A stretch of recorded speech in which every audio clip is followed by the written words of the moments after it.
안녕하세요. TV닥터 건강클리닉의 연규옥입니다. 안녕하세요. 김윤재입니다. 네, 지난 8월에 안타까운 뉴스가 있었습니다. 이 광주에서 허리디스크 수술을 받고 후유증에 시달리던 80대 할머님께서 집에서 이 초라는 식물을 다려 먹다가 숨졌다는 그런 안타까운 소식이 있었죠. 네, 일반인들 사이에서 관절염, 신경통에 좋다고 알려져 있는 초라는 식물은 사실은 조선시대에 사약으로 쓰였을 만큼 굉장히 독성이 강한 식물입니다. 네, 이렇게 작은 식물도 잘못 섭취하게 되면 우리 건강을 위협할 수 있는데요. 그래서 오늘은 이 식물 중독에 대해서 자세히 알아보는 시간 준비했습니다. 먼저 오늘 함께 해주실 분 화면으로 소개해드릴게요. 산과 들로 나들이 나서기 좋은 계절 가을. 야외 활동이 많아지는 이 시기 덩달아 증가하는 것이 있으니 바로 식물 중독 사고. 더위가 한풀 꺾이고 이제 단풍철이 시작되는 가을이 되면 야외로 외출을 하시거나 캠핑이나 산행을 하는 사람들이 많이 늘어나게 됩니다. 이렇게 야외나 산에서 정확한 식용 여부나 독성이 있는지 모르는 상태로 직접 산나물이나 버섯 등을 채취하여 드시고 독성 증상이 발생하여서 병원에 내원하는 환자들이 많이 발생하고 있습니다.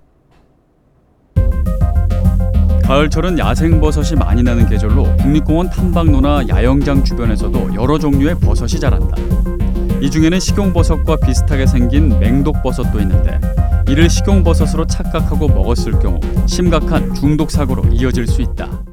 국내에 있는 대표적인 독버섯은 노란 다발버섯, 붉은 쌀이버섯, 노란 쌀이버섯, 외대버섯, 광대버섯, 붉은 사슴뿔버섯, 화경버섯 등 일일이 열거할 수 없을 정도입니다. 약 350여 종의 독버섯이 국내에 자생하고 있는 것으로 알려져 있으나 식용 여부가 확인되지 않은 버섯도 수천 종에 이르는 것으로 알려지고 있습니다. 그리고 색깔이나 모양, 냄새, 벌레가 꼬이는지 등의 여부로 독버섯과 식용버섯을 구분하는 방법이 알려져 있는데 이는 사실과 다릅니다. 전문가들도 구분하기가 매우 힘든 것이 독버섯과 식용버섯입니다. 버섯 외에도 일반 식물로 인해 중독 사고가 발생하는 경우도 드물지 않다. 특히 그 효능에 대해 잘못 알고 있거나 섭취하는 방법에 대한 오해로 사고가 발생하곤 하는데 문제는 이로 인해 사망에 이르는 경우도 있다는 것이다. 식물 사고가 많이 발생하는 이유는 근처에서 쉽게 접할 수 있고 독성이 있을 것이라고 생각하지 못해 쉽게 식용으로 섭취하기 때문입니다. 또한 가족들과 함께 나눠 먹거나 마을 사람들, 주위 지인들에게 나눠주는 경우도 많아 다수의 환자가 집단적으로 발생하는 경우도 많습니다. 이러한 식물 중독을 예방하는 가장 좋은 방법은 야외에서 직접 채취하여 먹는 것을 하지 않고 검증이 된 식물이나 버섯만을 먹는 것이 가장 좋은 방법입니다.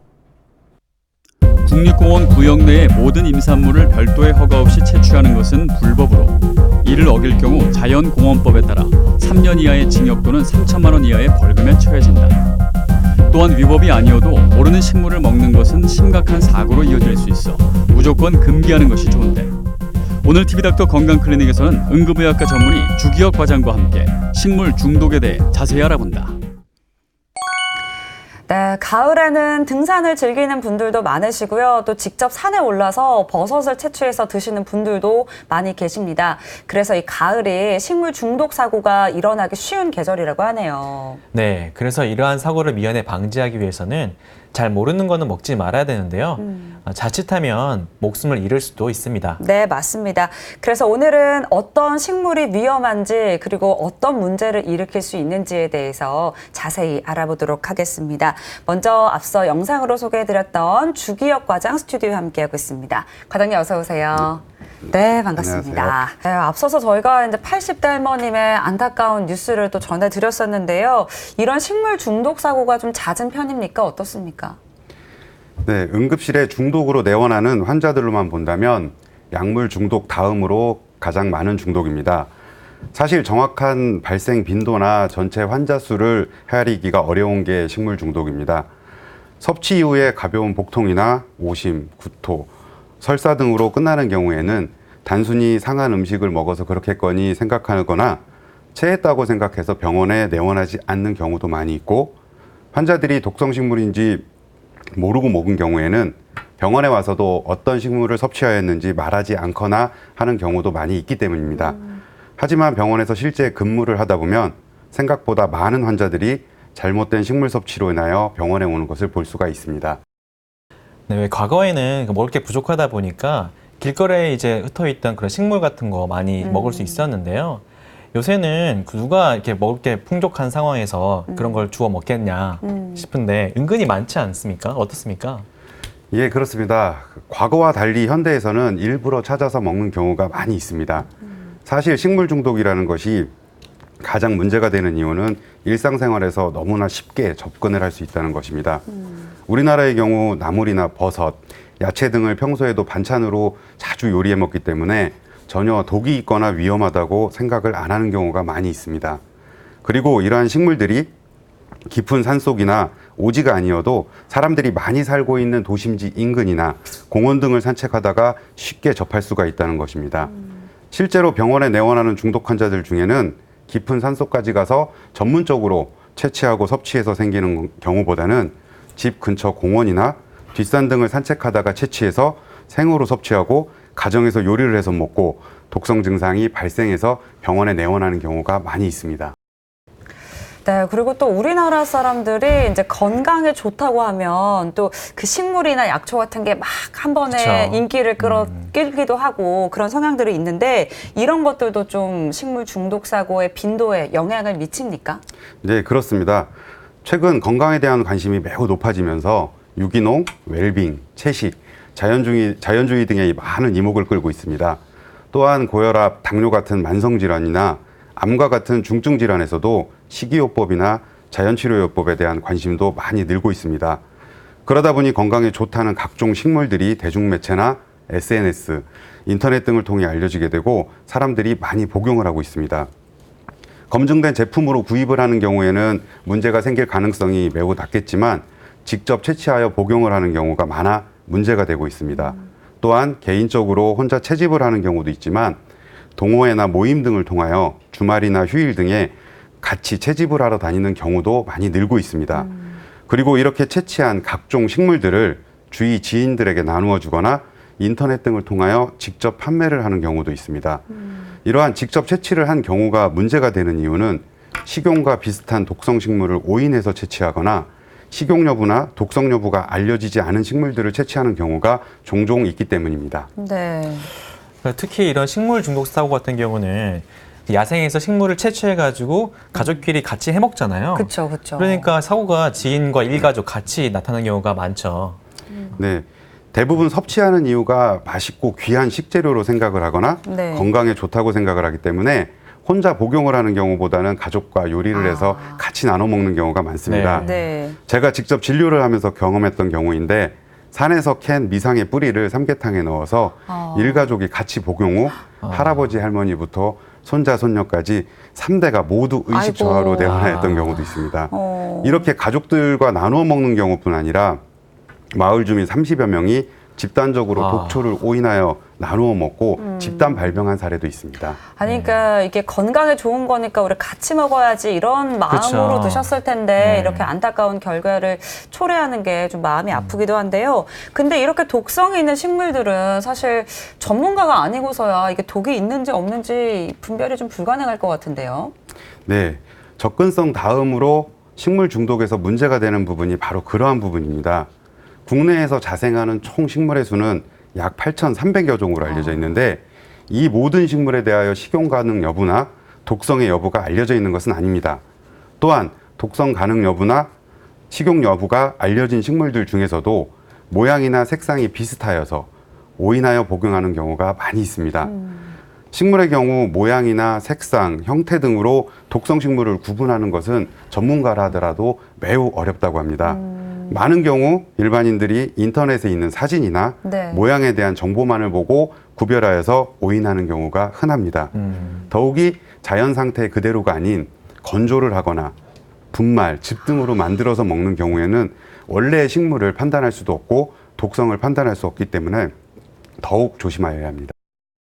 네, 또 한 가지 문제는 이제 이게 사람들이 식물을 채취해서 건강을 위해 먹다 보니까 그 먹고 나서 뭔가 부작용이 생기고 몸이 이상해도 이게 몸이 좋아지는 과정이다라고 생각하고 병원에 안 오신다는 거가 있죠. 그렇죠? 예. 예로부터 우리나라에서는 많은 민간요법이 전해져서 내려오고 있습니다. 다양한 식물들을 약초로 이용하거나 건강에 도움을 주는 사용법들이 전해지고 있는데요. 실제로 약성분이 증명이 된 경우도 소수 있습니다. 하지만 많은 민간요법들이 아직까지 명확하게 과학적으로 증명이 되지는 않았습니다. 어떠한 성분이 몸속에서 어떻게 작용하여 어떠한 효과를 내는지 등입니다. 하지만 아직도 많은 분들이 약효가 있다고 전해 듣거나 정보를 접하고 쉽게 섭취를 하는 경우가 많이 있습니다. 또한 섭취를 하고 나서 부작용이 발생하는 경우에 몸이 좋아지는 과정이다. 네. 신체 내에 독소가 빠져나가는 과정이다.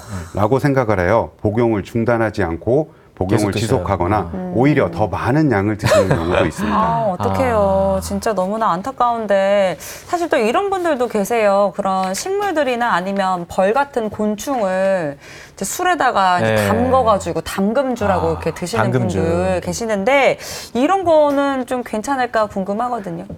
예, 실제 환자들을 보다 보면 정말 다양한 방법으로들 많이 드시는데요. 네. 채취한 자연 그대로 요리해서 섭취를 하거나 일반적으로 뭐 음식, 반찬 등으로 섭취하는 방법 이외에도 꿀이나 설탕에 재워서 먹는 경우, 그다음에 물에 달여서 먹는다고 하죠. 끓여서 먹는 네. 경우, 즙인으로 만들어 먹는 경우, 술에 재워서 담금주 등으로 다양하게 섭취를 합니다. 하지만 이러한 방법으로 섭취를 할 경우에는 자연 그대로 생으로 섭취를 하는 경우보다 네. 인체 내 소화기관에서 흡수가 더 빨라질 수 있습니다. 또한 숙성이나 농축 과정을 거치게 되기 때문에 소량만 섭취하여도 독성 물질을 다량 섭취하는 효과를 나타낼 수 있어서 오히려 더 위험할 수도 있습니다. 더 위험할 수가 있군요.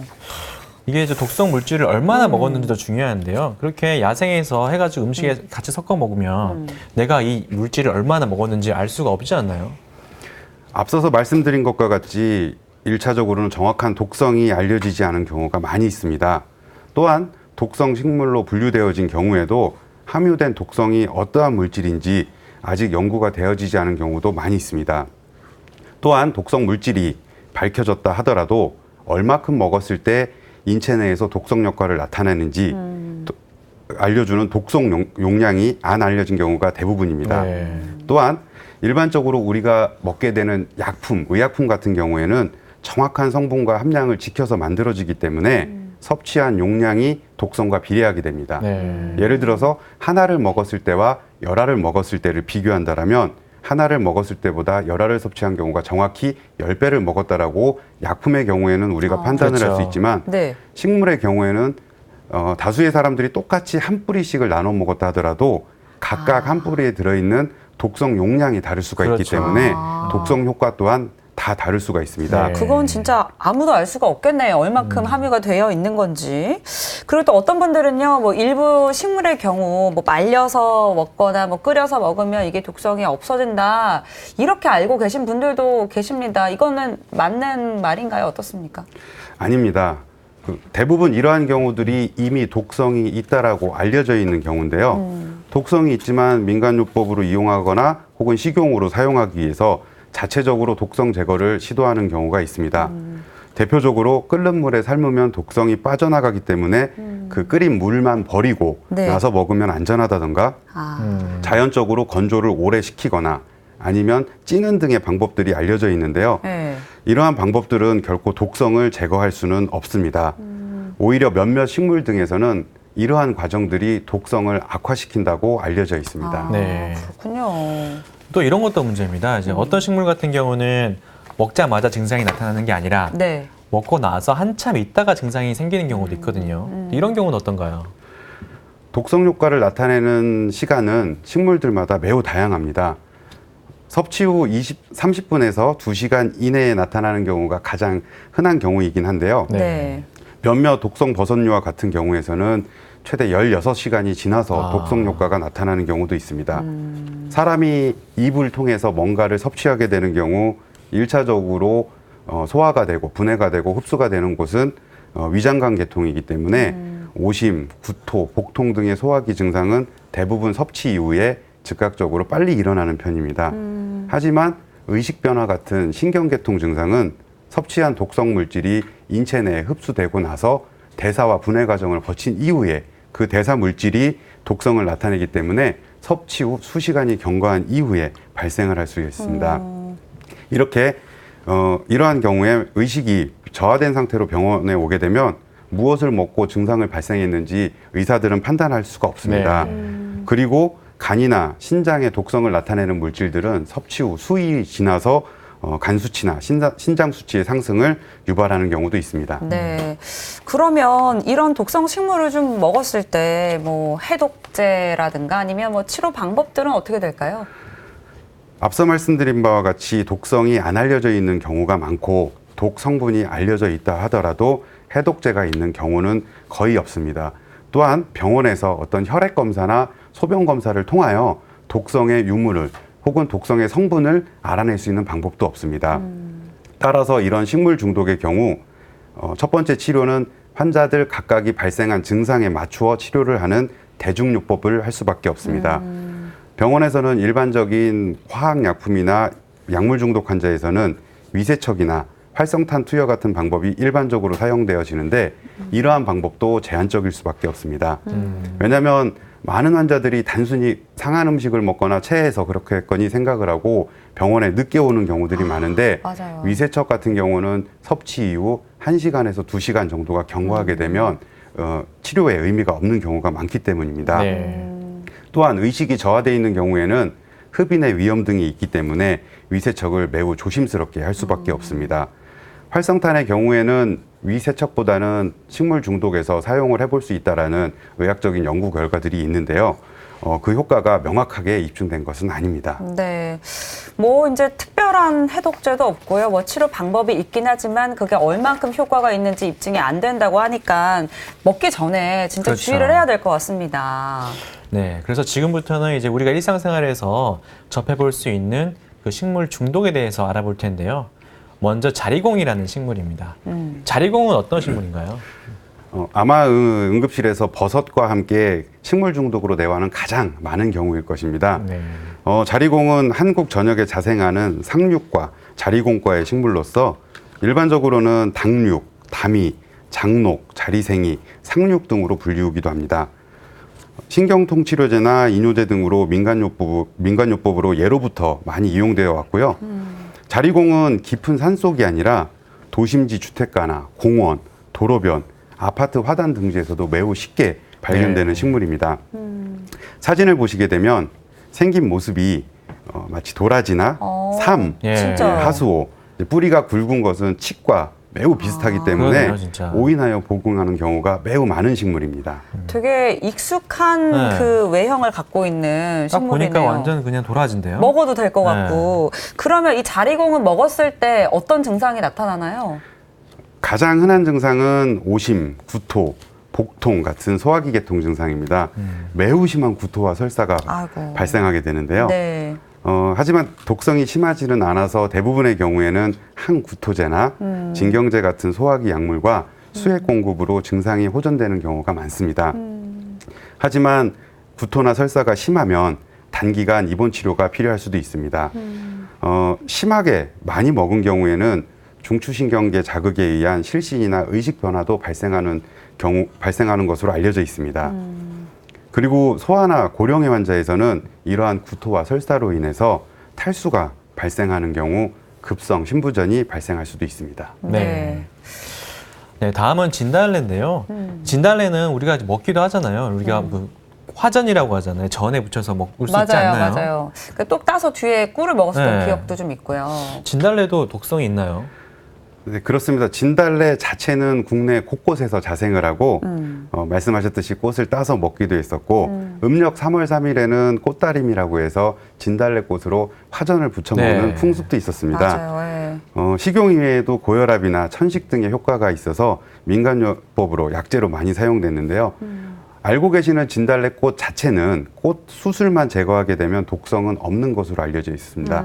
하지만 이 진달래류, 진달래과의 다른 식물들, 네. 철쭉, 대표적으로 철쭉 같은 꽃들에는 그레이아노톡신이라는 독성 물질이 포함되어 있습니다.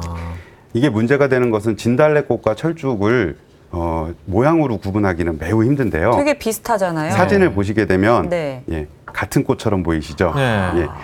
좌측이 여러분 일반적으로 알고 있는 진달래꽃이고 우측이 철쭉입니다. 철쭉도 진달래과에 속하는 꽃인데요. 네. 이 철쭉을 진달래꽃으로 알고 잘못 섭취하여서 종종 사고가 발생을 합니다. 이 독성은 꽃에만 존재하는 것이 아니라 잎에도 존재하고 또한 이 꽃에서 추출된 꿀에서도 독성이 존재하게 됩니다. 특히 3,000m 이상 고산지대에서 만들어지는 히말라야 석청 같은 경우는 그레이아노톡신을 매우 많이 포함하고 있어서 국내에서는 2005년부터 반입과 식용이 금지되기도 했습니다. 그렇군요. 히말라야 석청이 우리 몸에 좋다고 사람들이 많이 먹지 않았었나요? 그러니까요. 아니, 그러니까 진달래는 수수를 제거하면 괜찮지만 철쭉의 경우는 아예 다른 겁니다. 예. 그렇죠. 그러니까 헷갈리지 않도록 좀 주의를 해야 될 것 같은데, 그럼 이런 진달래류 식물을 잘못 먹게 되면 또 어떤 증상이 나타나나요? 네, 이 철쭉이나 석청 등에 있는 그레이아노톡신은 다른 중독과 마찬가지로 오심, 구토 등의 소화기 증상을 발생을 시킵니다. 하지만 가장 많이 그리고 가장 심각하게 발생하는 증상은 심혈관계에 나타내는 독성입니다. 저혈압이라든지 가슴 불편감, 심장이 지나치게 느리게 뛰거나 불규칙하게 뛰는 부정맥, 실신 등을 유발시키며 심각한 경우 사망을 일으키기도 합니다. 국내에서도 철쭉이나 석청을 복용한 이후에 사망한 사례가 몇 건 보고된 네. 적이 큰일 있습니다. 날, 네. 치료는 섭취한 지 2시간 이내라면 위세척이나 활성탄 투여를 해볼 수가 있고요. 혈압이 저하되는 경우에는 승합제 등의 치료가 필요할 수 있으며 부정맥 발생 시에는 발생한 부정맥 종류에 따라서 약물 치료나 외부에서 심장 박동을 조율하는 인공 심박 조율기를 사용해야 될 수도 있습니다. 심혈관계 증상이 심하게 발생한 경우에는 상황에 따라서 중환자실 치료가 필요하기도 합니다. 네. 와, 그러니까 아까 자리곰 같은 경우는 그냥 먹으면은 설사하고 구토하고 이런 장염 증상으로 끝나는 경우가 네. 많지만 이렇게 철쭉 같은 그런 꽃을 먹었을 경우에는 죽을 수도 있는 거네요. 진짜 조심을 해야 될 것 예. 같아요. 네. 다음은 여로와 박새입니다. 이제 이거는 나물이랑 오인해서 먹는 경우가 많다 그러죠? 네, 이 여로와 박새는 백합과에 속하는 단연초 식물입니다. 국내 산지에서 매우 많이 자생하는 식물인데요. 예로부터 늑막염에 효과가 좋다 하여 늑막풀로도 불립니다. 또한 갈아서 피부에 바르면 여러 피부 질환에 효과가 있다 하여 민간요법으로 많이 사용되어 왔습니다. 사진을 보시게 되면 네. 예, 식용식물인 시금치나 산마늘과 매우 비슷해서 오인하여 섭취가 많은 식물입니다. 그러니까 네. 맨 오른쪽에 있는 산마늘은 우리가 먹어도 되는 거고, 예. 그렇죠. 시금치 같네요. 여로랑 박새는 절대 먹으면 안 되는. 근데 사진을 보니까 뭐 산마늘이랑 거의 뭐 비슷하게 생겨서 사실은 진짜 식물 전문가가 아니면 구별할 수 그러게요. 있을까라는 생각이 드는데, 이 식물의 경우는 조금 더 심각한 증상이 나타날 수 있다고요? 네, 여로나 박새의 경우에는 베라트룸이라는 독성 물질을 함유하고 있습니다. 이 물질 역시 가벼운 오심구토, 설사, 복통 등의 소화기 증상에서부터 착란 증상, 호흡곤란, 심장이 느리게 뛰는 섬액 등도 잘 발생시킵니다. 네. 국내에서는 박새를 먹고 나서 이러한 부정맥으로 인한 심정지 사례가 보고된 적도 있습니다. 일반적으로 다른 중독과 마찬가지로 이 베라트룸이라는 독성은 대증적 치료 위에 특별한 해독제는 없는 식물입니다. 심각한 부정맥이나 저혈압이 지속 시에는 중환자실 치료까지 필요할 수도 있습니다. 하지만 초기에 적절한 증상 치료를 받으면 24시간에서 48시간 이내에 호전되는 경우가 대부분이나 초기에 적절한 치료를 받지 못하면 증상이 5일에서 10일까지도 지속될 수 있습니다. 네. 다음은 흰꽃 동말풀입니다. 이름에도 독이 들어가 있네요.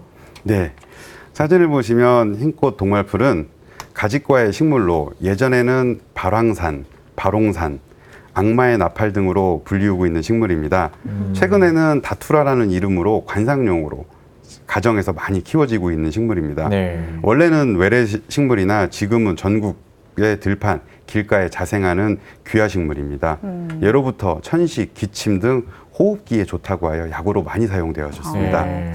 아니 그냥 뭐 우리가 길 가다가 볼 수 있는 나팔꽃처럼 생겼는데 네. 이게 약으로도 사용이 됐었다고 하는데 좀 먹었을 때는 어떤 증상을 보이게 되는 걸까요? 흰꽃동말풀에는 항콜린, 알칼로이드 독성 물질을 포함하고 있는데요.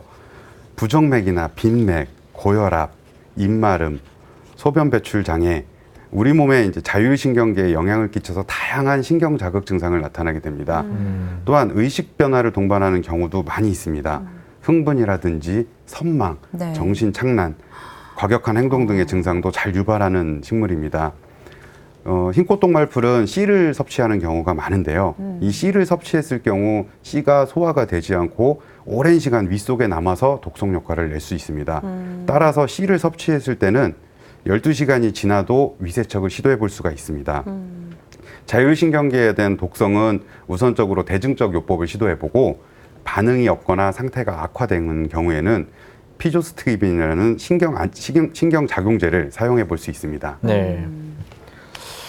다음은 이제 이름만 들었을 때는 굉장히 착한 식물인데요. 천사의 나팔이라는 식물인데. 천사의 나팔. 천사의 네, 나팔. 예쁘네요, 이름이. 예, 아까 흰꽃 동말풀은 악마의 나팔이었죠? 네, 맞아요. 이거는 천사의 나팔인데 이거가 독성이 있나요? 어떤 독성이 있을까요? 네, 천사의 나팔은 앞서 말씀드린 흰꽃 동말풀과 같은 가지과의 식물이고 브루그만시아라고도 불리며 최근 관상용으로 많이 키우고 있는 식물입니다. 사진을 보시면 꽃 모양 자체는 흰꽃 동말풀과 매우 유사합니다. 네. 그렇네요. 네. 자라는 방향이 아래로 자라고 악마의 나팔은 위로 자라는 특징을 네. 갖고 있는데요. 이 천사의 나팔 또한 씨앗을 말려서 가루로 만들어서 섭취를 하게 되면 관절염에 효능이 있다고 알려져서 많이 복용하고 중독 사고가 발생했던 꽃입니다. 주 증상은 의식 변화를 초래하는 증상인데요. 환청이나 환각, 의식 변화 등의 증상을 나타나게 되는데 이러한 상태에서 병원에 내원하게 되면 이 환자가 이것을 먹었는지 안 먹었는지 의사 입장에서는 확인하기가 매우 어렵습니다. 네. 의식 변화를 초래할 경우 기도 확보 등의 호흡 유지만 적절히 되어진다면 대부분 수액치료 등의 대중요법으로 쉽게 호전되는 양상을 보입니다. 네. 그리고 다음으로 알아볼 식물은 피마자입니다. 그러니까 예전에 그 아주까리라고 불렀던 식물이 이 식물이라고요. 네, 그렇습니다. 그림을 보시면 매우 익숙하실 텐데요. 예전에 아주까리 또는 비마자라고도 불렸던 피마자입니다. 예로부터 변비약이나 탈모에 효능이 있다고 해서 민간요법으로 많이 사용되어졌는데요. 일반적으로 피마자는 씨를 가지고 기름을 짜서 사용을 하게 됩니다. 이렇게 만들어진 기름에는 독성이 없지만 기름을 짜고 나서 남은 유박에는 리신이라는 단백질 합성을 억제하여 다발적으로 장기에 손상을 주는 아주 매우 강력한 독성 알부민이 있습니다. 네. 이 리신은 사람에서도 매우 소량만 섭취하게 돼도 사망에 이를 수 있는 맹독성 물질인데요. 씨를 생으로 먹거나 씨에서 기름을 짜서 남은 유박을 섭취하게 되는 경우 이 리신 중독을 초래하게 됩니다. 리신은 열에 취약해서 열 처리를 하면 독성을 잃기는 합니다만 네. 이게 일반인들이 가정에서 하기에는 매우 어려운 과정입니다. 네. 중독 증상은 장염에 의한 출혈성 설사가 나타날 수 있고 씨를 먹었을 경우에는 이 바깥 껍질이 녹아서 독성이 분출되기 이전에 빨리 위장관에서 제거하는 것이 매우 중요한 치료입니다. 하지만 아까 말씀드린 기름을 짜고 남은 유박을 먹은 경우에는 네. 위장관 세척이 크게 도움이 안 될 수도 있습니다. 역시 대증치료 이외에는 특별한 치료법은 없습니다. 네. 그렇군요. 네, 다음은 앞서 광주에서 할머니가 드시고 사망하셨던 초호라는 식물입니다. 이 응급실에 이 초호는 은근히 많이 드시고 오시지 않나요? 네, 그렇습니다. 초호는 사진을 보시면 좌측에 보이는 꽃이 투구꽃입니다. 투구꽃이나 지아비꽃, 새잎돌적이 등의 뿌리로 만든 약체를 통칭하는 말입니다. 네. 예전부터 관절통이나 신경통 등의 효능이 좋다하여 민간요법으로 매우 많이 사용하는 약재입니다. 이 초호에는 아코니틴이라는 독성 물질이 포함되어 있는데요. 이 물질은 0.2mg의 매우 소량으로도 독성을 나타내고 3mg 정도만 섭취하여도 사람이 사망을 할 수가 있습니다. 아. 만약에 갓 캐낸 이 초호를 생으로 섭취한다고 할 경우 1g의 생초호만 섭취하여도 치사량에 이를 정도로 매우 위험한 약재입니다. 네. 말씀하셨듯이 국내에서는 초호 중독으로 인한 사망 사례가 다수 보고되었습니다. 그래서 이러한 독성 때문에 아시아권의 몇몇 나라에서는 이 초호를 약재로 사용하거나 민간에서 복용하는 것을 혹은 판매하는 것을 중단시킨 나라도 있습니다.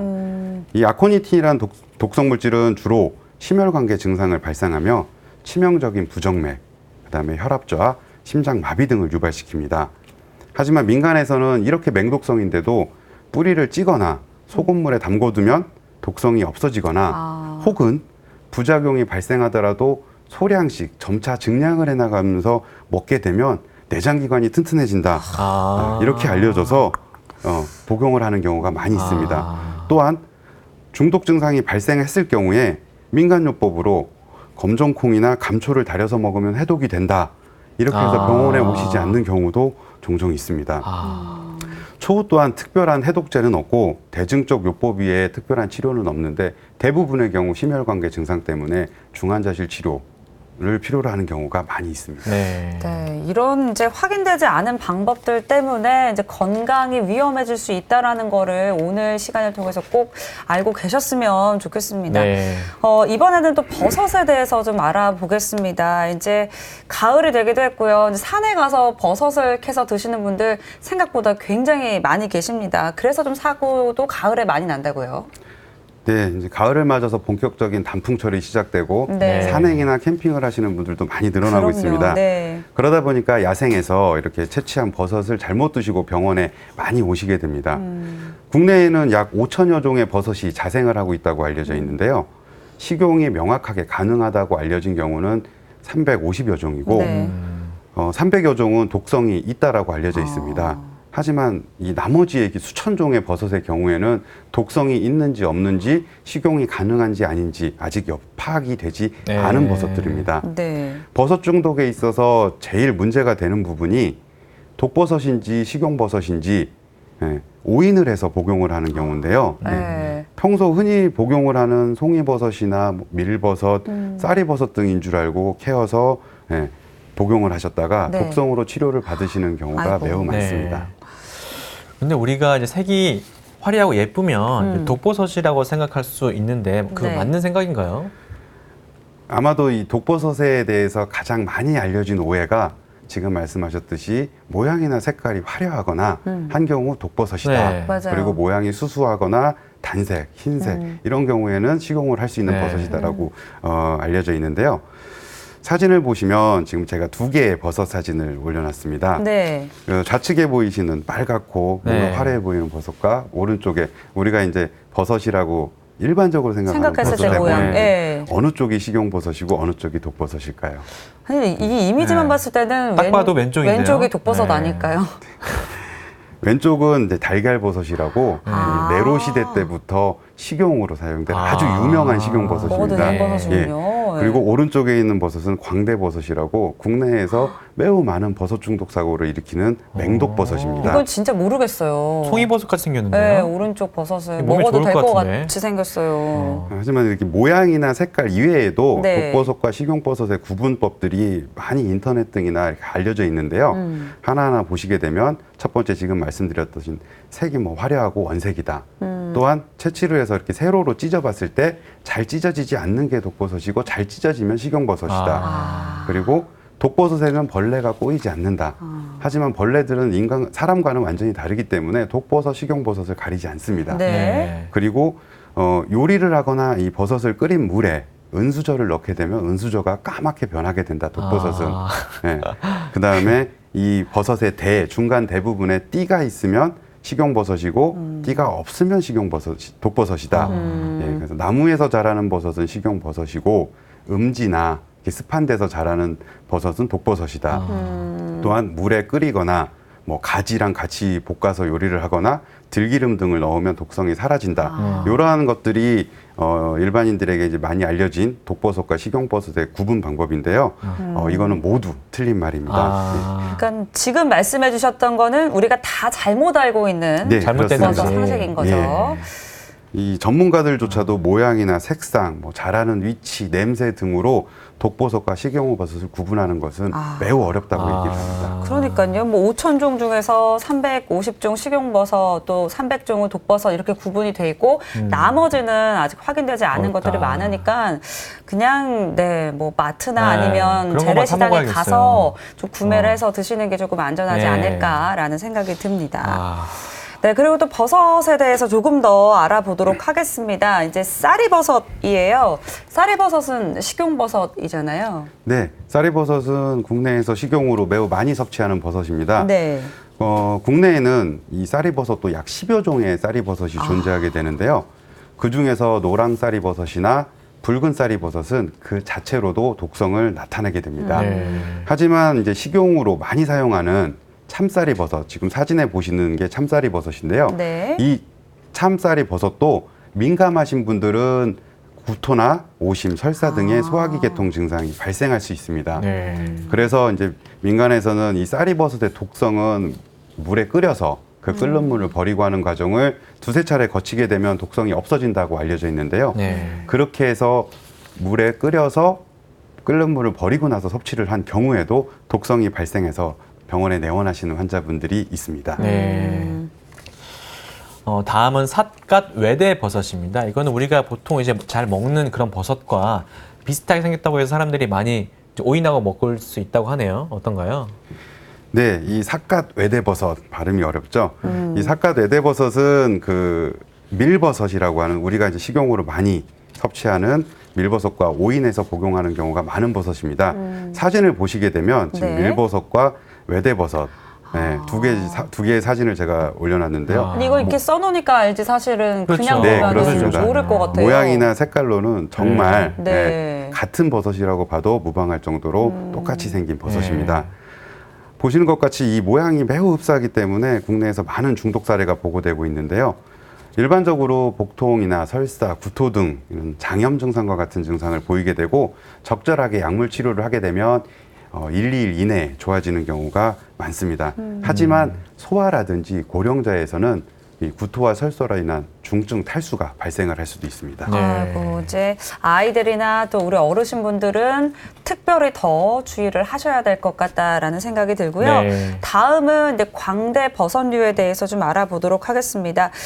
이 버섯이 좀 우리가 앞에서도 이제 독버섯인데 독버섯 같지 않은 버섯들을 봤지만 독버섯처럼 안 생겨서 많은 분들이 좀 오인하는 경우가 많은 버섯이라고요. 예, 그 앞서 슬라이드에서 보여드렸던 것처럼 이 광대버섯류들은 네. 사진을 보시면 여러 종류의 광대버섯이 국내에 자생을 하고 있습니다. 뭐 네. 알광대버섯, 도구산 광대버섯, 흰 알광대버섯, 마귀광대버섯 등이 있는데 모양이 대부분 평범하고 보시는 바와 같이 색상도 화려하지 않기 때문에 독버섯으로 인지 못하는 경우가 많이 있습니다. 네. 그냥 우리가 버섯이라고 생각하면 떠올리는 모습인 것 같아요. 네, 그래서 국내에서 중독 사고가 매우 많은 버섯입니다. 아. 이 광대버섯류에는 아마톡신이라는 독성 물질을 함유하고 있는데요.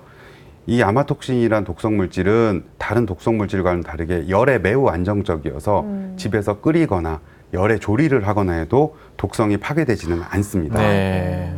또한 아마톡신 이외에도 이보테닉산이라는 독성 물질도 포함이 되어 있는데요. 네. 이 물질은 특이하게 건조를 시키는 경우 독성이 더 강해지는 특징이 있습니다. 건조를 시키는데 독성이 더 예, 강해져요? 말려서 먹게 되면 독성이 더 강해질 수가 네. 있습니다. 아이고. 섭취하게 되는 경우에는 환시, 환청, 정신 착란 등의 신경계 증상을 매우 잘 발생시키고 네. 또한 특징이 섭취 후 4시간에서 16시간 정도까지는 별다른 증상이 없다가 이후에 의식 변화가 발생하는 뒤늦게 지연성으로 증상을 발생시키는 특징을 가지고 있습니다. 네. 이러한 특성 때문에 증상이 발생을 해서 병원에 내원을 하셨을 경우에는 일반적인 위세척이나 활성탄 투여 등이 효과가 없는 경우가 많이 있습니다. 시간이 늦어서 오시는 거죠? 네. 심한 경우 혼수나 사망 사례도 보고되고 있으며 국내에서 버섯으로 인한 중독 사망 사고 중에서는 주 원인인 버섯입니다. 네. 네, 마지막으로 붉은 사슴 뿔 버섯입니다. 네, 붉은 사슴 뿔 버섯인데 이거는 이제 우리 몸에 좋은 버섯과 좀 비슷하게 생겼다고 해요. 네. 10여 년 전에 다수의 그 의학 논문들이 이렇게 저널들이 발표된 적이 있었었는데요. 네. 이제 그게 영지버섯을 섭취하고 난 이후에 중증의 빈혈이나 골수 기능 저하가 발생했다는 이런 사례들이 의학 저널에 보고가 된 적이 있었습니다. 근데 이제 이후에 밝혀진 사실이 그게 영지버섯이 아니라 붉은 사슴뿔 버섯이었다. 이제 의사들도 착각을 했을 정도로 예, 그렇게 밝혀진 적이 있었는데요. 영지버섯은 몸에 되게 좋은 거잖아요. 그러니까요. 예, 이거를 오인해서 잘못된 논문을 쓰신 거네요. 네, 어. 이제 불로초라고도 하고 예, 영지버섯은 그렇게 이제 알려져 있는데요. 네. 사진을 보시게 되면 이제 일반적으로 알고 계신 영지버섯과는 조금 모양이 다르죠. 거의 비슷한데요. 덜 자란 영지버섯, 그쵸. 예, 어린 우리가 영지버섯입니다. 광고에서 보는 거랑 좀 다르네요. 예. 네. 버섯은 처음에 자랄 때 이 성장하는 과정에 따라 모양이 많이 변하는 식물인데요. 이 어린 영지버섯과 붉은 사슴뿔 버섯을 오인해서 섭취하는 경우가 많이 있습니다.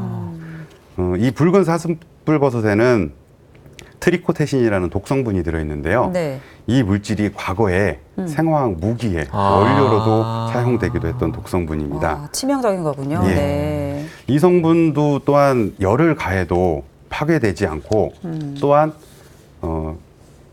먹어서만 섭취를 했을 때만 독성이 발생하는 것이 아니라 네. 만져서 피부를 통해서나 아니면 호흡기를 통해서도 다양한 경로로 독성이 흡수가 되는 것이 특징입니다.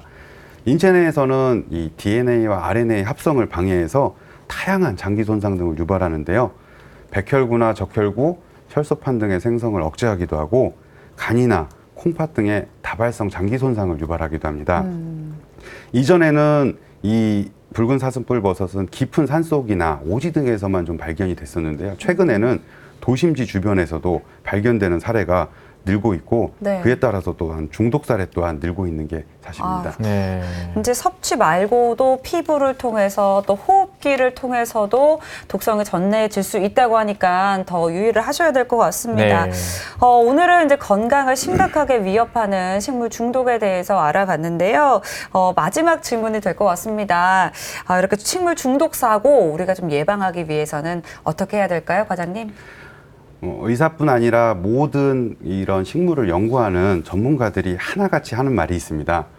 야생에서 직접 채취해서 절대 섭취하지 말라. 네. 앞서 말씀드린 바와 같이 모양이나 형태, 냄새, 색상 등으로 이 독성식물과 독성식물이 아닌 것을 구분하는 것은 수십 년간 연구를 한 전문가들도 매우 어려워하는 부분입니다.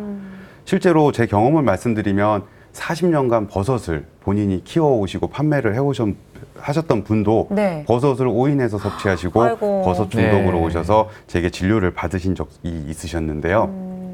다시 한번 말씀을 드리지만 직접 채취를 해서 먹거나 혹은 본인만 드시는 게 아니라 주위 사람들이나 가족들에게 나누어 주는 거는 절대 하지 마시고 검증 후에 판매가 되는 안전한 식물들만은 드시는 것이 식물 중독 사고를 예방하는 가장 좋은 방법이라고 생각을 합니다. 네. 네.